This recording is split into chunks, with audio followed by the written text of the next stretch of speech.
ठरलं तर मग या मालिकेच्या आजच्या भागात म्हणजेच 8 मेच्या भागात आपण पाहत असतो की आता सगळेजण संतोषच्या बायकोला भेटायला गेलेले असतात. तेव्हा इथे अर्जुन म्हणत असतो, तुम्ही संतोषच्या मिसेसना मी ॲडव्होकेट अर्जुन सुभेदार असं म्हटल्यानंतर ती लेडीज फार चिडते बरं का. ती म्हणत असते की तूच का अर्जुन सुभेदार, ज्याने माझ्या नवऱ्याला खुनाच्या आरोपामध्ये अडकवलं आहे, तू असं का केलं असं म्हणून अर्जुनची कॉलर पकडत असते बरं का. तेव्हा सायली खरं त्या बाईला धरत असते, म्हणत असते अहो शांत बसा आणि हे बघा यांनी काही केलं नाही, यांना जबाबदार तुम्ही अजिबातच ठरवू नका. यांनी तुमच्या नवऱ्याला अडकवलं सुद्धा नाही, तुम्ही शांत व्हा बरं आधी आणि ते बसा, मी सगळं काही तुम्हाला सांगते असं म्हणून सायली त्या लेडीजला जरा शांत करण्याचा प्रयत्न करत असते बरं का. आता दुसऱ्या बाजूला अस्मिता अश्विनला छान समजवते बरं का, छान दाखवलं इथे. आता इथे अश्विन म्हणत असतो, काय योगायोग आहे ना अस्मिताताई, तू आणि मी आपण दोघेही आता एकाच सिच्युएशनमध्ये अडकलेलो आहोत. आपलं कुठे चुकलं गं, आपण कुठे कमी पडलो गं म्हणून आपले जोडीदार आपल्याशी एकनिष्ठ राहिले नाही असं म्हटल्यानंतर लगेच अस्मिता म्हणत असते, अश्विन मला सुद्धा आधी असंच वाटायचं, पण नंतर माझ्या लक्षात आलं की माझं काहीही चुकत नाही. हे बघ ना, ज्या माणसाचं मन स्वच्छ नसतं का त्या माणसाला चुकीचं काम करायला कोणतंही कारण लागत नाही. सचिन किंवा तन्वी आपल्याशी जे काही वागले त्याचा दोष आपण स्वतःला का द्यायचा. आपण आपल्या जोडीदारांशी प्रामाणिक राहिलो ना, मग काय झालं. आता खरं तर अस्मिता छान अश्विनला समजत असते बरं का. आणि हे सगळं काही इकडनं प्रताप आणि कल्पना ऐकत असतात आणि ते पूर्ण आजीला सुद्धा व्हिडिओ कॉल करून हे सगळं काही ऐकवत असतात. आता इकडनं जो काही अश्विन असतो तो म्हणतो, हे सगळं काही ठीक आहे का अस्मिताताई, पण या सगळ्यामधून तू कसं स्वतःला सावरलंस, कसं पचवलंस हे सगळं काही. तेव्हा खरं तरी ते अस्मिता म्हणत असते, आपल्यावर प्रेम करणारे या घरात सगळेजण आहेत, मम्मा, डॅड, पूर्ण आजी, सायली, अर्जुन, हे सगळे आपल्यावर मनापासून प्रेम करतात आणि माझी खात्री आहे मला ते कधीही एकटं पडून देणार नाहीत. उलट आपण असं उदास राहिलो ना तर त्यांना खूप त्रास होईल, मग त्यांच्यासाठी म्हणून तरी आपण आनंदात राहिलं पाहिजे असं म्हटल्यानंतर अश्विनी म्हणत, असं ठरवून जर आनंदी राहता आलं असतं तर किती बरं झालं असतं ना, पण ते नाही करता येत रे मला असं म्हटल्यानंतर इकडनं अस्मिता म्हणत असते, मग तेच तर करायला हवं ना आपण. जी माणसं आपल्याला आपल्याशी चुकीचे वागले त्यांचा विचार करून आपण आपल्याला का दोष द्यायचा सांग बरं. जे माणसं आपल्या जवळचे आहेत फक्त त्यांचा विचार करायचा आणि त्यांच्यासाठी आनंदी राहायचं असंही ते अस्मिताचं म्हणणं असतं. अस्मिताने इतकं छान समजवल्यानंतर खरं अश्विनला धीर आलेला असतो. तो म्हणत असतो की तुझ्याशी बोलून मला फार बरं वाटलं, ही गोष्ट मी कायम लक्षात ठेवीन, पण एक गोष्ट तू सुद्धा लक्षात ठेव, या गोष्टीसाठी या तन्वीला मी कधीही माफ करणार नाही. आता यांचं बोलणं सुरू असतं, बाहेर उभा राहिलेले कल्पना आणि प्रताप म्हणत असं, येऊ का आम्ही. तेव्हा अस्मिता म्हणते हो या की. आता इथे पूर्णाजीचा व्हिडिओ कॉल असतो त्यामुळे अश्विन लगेच बोलायला सुरुवात करतो. तो म्हणत असतो, कशी आहे तब्येत पूर्णाजी तुझी आणि गोळ्या वगैरे वेळेवर घेतेस ना असं म्हटल्यानंतर पूर्णाजी म्हणत असं, अरे माझ्याशी बोलताना सगळ्यात आधी तब्येतीचा प्रश्न विचारलास म्हणजे तुझ्यातला डॉक्टर नेहमी जागा असतो, स्वतःबद्दल विचार करताना कुठे जातो रे तो डॉक्टर.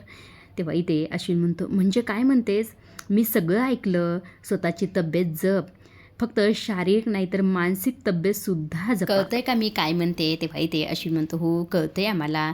तेव्हा इथे पूर्णाजी पुढे देखील म्हणते, तुम्ही दोघे हुशार आहात, समंजस आहात, मला माहिती आहे या सगळ्यातून तुम्ही सुखरूप बाहेर पडाल, पण मग अशी अस्मिता म्हटली ना तसं आम्ही सगळे तुमच्या पाठीशी नेहमी उभा राहूत असंही ते म्हटल्यानंतर इकडनं कल्पनासुद्धा अगदी बरोबर आहे, आम्ही नेहमी तुमच्यासोबत असणार आहोत. आता तुम्हाला तुमच्या आयुष्यात चुकीची माणसं भेटली मग तुम्ही त्याचा परिणाम तुमच्या भविष्यावर अजिबातच होऊ देऊ नका.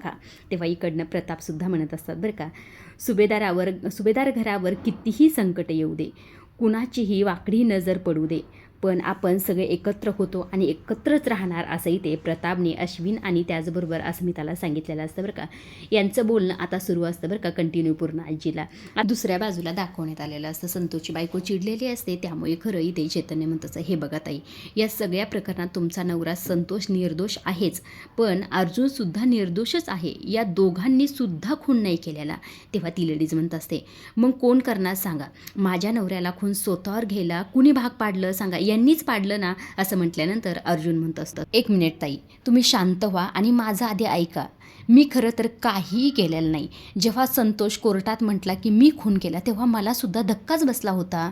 तेव्हा इकडं त्याची बायको म्हणत असते, अहो माझा नवरा चोऱ्या वगैरे करतो हे मला माहिती आहे, पण तो खून करणार नाही हे मला चांगलंच माहीत आहे असं म्हटल्यानंतर अर्जुन म्हणतो, मला सुद्धा तसंच वाटतंय, तो खून नाही करू शकणार. बरं मला एक गोष्ट सांगा, संतोषला अलीकडे कुठून पैसे मिळाले होते का. तेव्हा त्याची बायको म्हणते, हो मिळाले होते, त्यांना मोठं काहीतरी काम मिळालं होतं असंही ते म्हटल्यानंतर आता इकडे दुसऱ्या बाजूला प्रिया असते. प्रिया खरं विचार करत करत असते बरं का. सगळे फाशे उलटेच पडतेत. या कल्पने जेव्हा मला घरात स्टोरूममध्ये घेतलं तेव्हा मला वाटलं सगळे सुभेदार घोळात आले, पण कुठले घोळात येतात? हे सायली आणि अर्जुन खरं तर एकावर एक माझ्यावर घावच करतात. मला इथे राहून खरं तर त्यांचा काहीतरी फायदा असणार. त्यांचा प्लॅन मी सक्सेस कधीच होऊ देणार नाही. माझ्या केसाला सुद्धा ते हात लावू शकणार नाहीत. त्यामुळे मला काहीतरी वेगळा विचार करायला हवं. आजपर्यंत जे केलं नाही ते काहीतरी मला करावं लागेल असं म्हणून विचार करत असते बरं का. थोड्या वेळ विचार करते आणि मग पर्स घेते आणि तिथून रूमच्या बाहेर गेलेली असते. आता इकडे दुसऱ्या बाजूला खरं रविराजांना झोप लागत नसते बरं का. झोप लागत नसते त्यामुळे खरं ते उठून बसतात. उठल्याबरोबर इकडनं प्रतिमासुद्धा उडते. प्रतिमा म्हणत असते काय झालं, झोप लागत नाही का? तेव्हा रविराज म्हणतात कशी झोप लागणार सांग बरं. असं म्हणून इथे उठून उभा राहतात. उभा राहिल्यानंतर इथे प्रतिमा म्हणत असते मग काय करायचं आहे? तेव्हा रविराज म्हणतात खरं तर मला तन्वीशी त्या नाही बोलायची इच्छा, पण मात्र तिला महत्त्वाच्या विषयावर मला तिच्याशी आत्ताच बोलावं लागेल. आता इकडे दुसऱ्या बाजूला जी काही प्रिया असते ती इथे त्यांच्या रूममध्ये म्हणजेच अश्विनच्या रूममध्ये झाकत असते बरं का. अश्विनला एक एमर्जन्सी आलेली असते हॉस्पिटलमधून, त्यामुळे त्याला हॉस्पिटलला जावं लागत असते. हे सगळं काही इकडनं प्रियाने ऐकल्याबरोबर प्रिया म्हणत असते ह्या करेक्ट टायमिंगला ह्याला एमर्जन्सी आली. आता अश्विन तिथून निघून गेल्यानंतर लगेच प्रिया त्यांच्या रूममध्ये जाते. रूममध्ये गेल्याबरोबर त्यांचे कपाटाचे जे ड्रावर असतात ते ड्रावर वगैरे बाहेर काढते आणि त्यातून तिला जे जे पेपर पाहिजे असतात ते सगळे पेपर इथे प्रॉपर्टीचे बाहेर काढते आणि ती स्वतःच्या मनाशी म्हणत असते उद्या जर सगळं माझं काळबेंद्र बाहेर आलं आणि मला घराच्या बाहेर राहायला लागलं तर माझ्या हाताशी काहीतरी असायला की नाही. प्रॉपर्टीचे हे पेपर खरं मला जपून कुठेतरी ठेवावेच लागतील, माझ्या कामाला नंतर येतील असंही ते म्हणत असते बरं का. इकडे दुसऱ्या बाजूला प्रतिमा उठत असते आणि रविराजकडे आलेले असते. तेव्हा रविराज म्हणत असतात की तुला नाही वाटत का अश्विनने आणि तन्वीने घटस्फोट घ्यावा? तेव्हा प्रतिमा म्हणत असते याविषयी खरं तर मी अश्विनशी बोलले, त्याला म्हटलं तू जर घटस्फोट घ्यायचा असेल तुला तर आम्ही तुझ्या पाठीशी आहोत. तेव्हा रविराज म्हणत असतात या सगळ्या गोष्टीत खरं आपल्या तन्वीची चूक आहे, त्यामुळे तन्वीनेच घटस्फोट घ्यावा, तिने सगळ्या गोष्टी करावा. याच विषयी तिला बोलण्यासाठी आपल्याला स्टोरूममध्ये जावं लागेल असं रविराज इथे प्रतिमाला म्हणत असते. इकडे दुसऱ्या बाजूला संतोषची बायको म्हणत असते माझ्या हृदयाचं ऑपरेशन करायचं म्हणून खरं तर इथे माझा नवरा मिळेल ते काम करत होता. असं म्हटल्यानंतर चेतन म्हणत असतं की मिळेल ते म्हणजे कुठलं काम करत होते नेमकं? तेव्हा त्याची बायको म्हणत असते ते मला काही माहीत नाही, त्यांनी मला कधी हे सांगितलं सुद्धा नाही. तेव्हा इकडनं सावंत सर म्हणत असतात हे बघा संतोषने जर कोर्टात खरं नाही सांगितलं, जर खून कुणी केला या माणसाचं जर त्याने नाव नाही सांगितलं तर एक गोष्ट लक्षात ठेवा कधीही तो जेलमधून बाहेर येऊ शकणार नाही असं इथे म्हटल्यानंतर त्याची ते बायको म्हणत असते अहो असं बोलू नका, मला ते सुटायलाच पाहिजेत आणि त्यांनी त्यांच्या मनावर माझ्या आजारपणाचं ओझं घेतले आणि मला तर असं वाटतंय ना स्वतः जो काही आळ घेतलाय का त्यांनी फक्त माझ्या आजारपणाच्या पैशामुळेच घेतलाय. आता मी ऑपरेशन केलं आणि ऑपरेशन करून बरी जरी झाली तरी काय उपयोग ह्या सगळ्या काही गोष्टीचा? ते जेलमध्ये राहतील आणि मी बाहेर, मी त्यांच्याशिवाय जगू शकते का असंही ती म्हणत असते. इकडे दुसऱ्या बाजूला प्रिया खरं सगळे काही प्रॉपर्टीचे पेपर वगैरे घेते आणि पर्समध्ये ठेवून देते आणि ड्रावर वगैरे पुन्हा जागच्या जागी ठेवून दिलेले असतात. ते सगळं काही करून ती रूमच्या बाहेर येते. आल्याबरोबर ते इकडे तिकडे पाहत खरं तर निघत असते बरं का. समोरून प्रतिमा आणि त्याचबरोबर रविराज इथे तिच्या स्टोरूममध्ये तिच्या म्हणजे तन्वीला भेटण्यासाठी निघालेले असतात. इकडनं प्रिया असते आणि समोरून रविराज आणि प्रतिमा असतात. आता तीही पाहते बरं का प्रिया, त्यांना पाहते लगेच एका रूममध्ये शिरत असते. आता प्रतिमाचा आणि रविराजचं या गोष्टीकडे अजिबात लक्ष जात नाही. ते दोघे न काही पाहता तिथून स्टोरूमच्या दिशेने निघून जातात. ही प्रिया ते निघता क्षणी खरं तर तिथून निसटलेले असते त्या पेपरची सोय करण्यासाठी. आता इकडे रविराज आणि प्रतिमा जे असतात ते खरं तर इकडे तन्वीच्या रूमकडे म्हणजेच त्या स्टोरूमकडे निघालेले असतात. दुसऱ्या बाजूला इकडे जो काही चैतन्य असतो तो इथे म्हणत असतो संतोष कोर्टात का खोटं बोलला हे त्यांनी सांगायला हवं, पण हे सगळं काही त्याच्याकडून वधून कसं घ्यायचं असं म्हटल्यानंतर अर्जुन म्हणत असतो आता खरं तर हे संतोषने खोटं बोललेलं आहे ते फक्त तुमच्यामुळं हो का नाही, त्याच्या बायकोला असं म्हणत असतं बरं का. त्याची बायको म्हणते हो, मग खरं तर इथे तो आता तुमच्यामुळे खरं सुद्धा बोलू शकतो असं म्हटल्यानंतर सायली म्हणते म्हणजे काय म्हणताय मला कळलं नाही. तेव्हा इथे अर्जुन म्हणत असं मी सांगतो तुला पण एक मिनिट. आता संतोषच्या बायकोला म्हणत असतं हे सगळं काही ठीक आहे पण तुम्ही आम्हाला मदत करायला तयार आहात का? तेव्हा त्याची बायको म्हणते जर माझा नवरा जेलमधून बाहेर निघत असेल, सुखरूप सुटका होत असेल तर मी तुमची मदत करायला तयार आहे. आता खरं अर्जुन सगळा काही ते प्लॅन ऐकल्यानंतर संतोषची बायको म्हणत असते हे सगळं करून माझा नवरा नक्की सुटेल ना? तेव्हा अर्जुन म्हणतो हो नक्की सुटेल. तेव्हा इथे त्याची बायको म्हणत असते हे सगळं करून जर माझा नवरा खरं बोलला नाही तर? तेव्हा सायली म्हणते बोलतील ते खरं तर आमच्यावर तुम्ही विश्वास ठेवा, आम्ही तुमची मदतच करतो. हे सगळं काही करून खरा गुन्हेगार मिळाला पाहिजे ना, सापडला पाहिजे ना असंही ते म्हणत असतं बरं का. तेव्हा इकडनं अर्जुन सुद्धा म्हणतो आणि तुमच्या ऑपरेशनच्या पैशासुद्धा तुम्ही टेन्शन घेऊ नका. खरं तर माझं पूर्ण आजीचं एक ट्रस्ट आहे, त्या ट्रस्टमार्फत खरं तर तुमचं सगळं ऑपरेशन फ्रीमध्ये होईल आणि तुम्ही एकदम एकदम ठणठणीत बऱ्या होताल असं म्हटल्यानंतर त्याची बायको फार खुश होते बरं का. तितक्यात खरं अर्जुनला रविराजचा इकडं कॉल आला. त्याने कॉल करून हे सांगितलेलं असते की तन्वी घराबाहेर गेलेली आहे, कुठेतरी गेलेली आहे. हे ऐकल्याबरोबर अर्जुन म्हणत असतो काय कुठे गेली ही?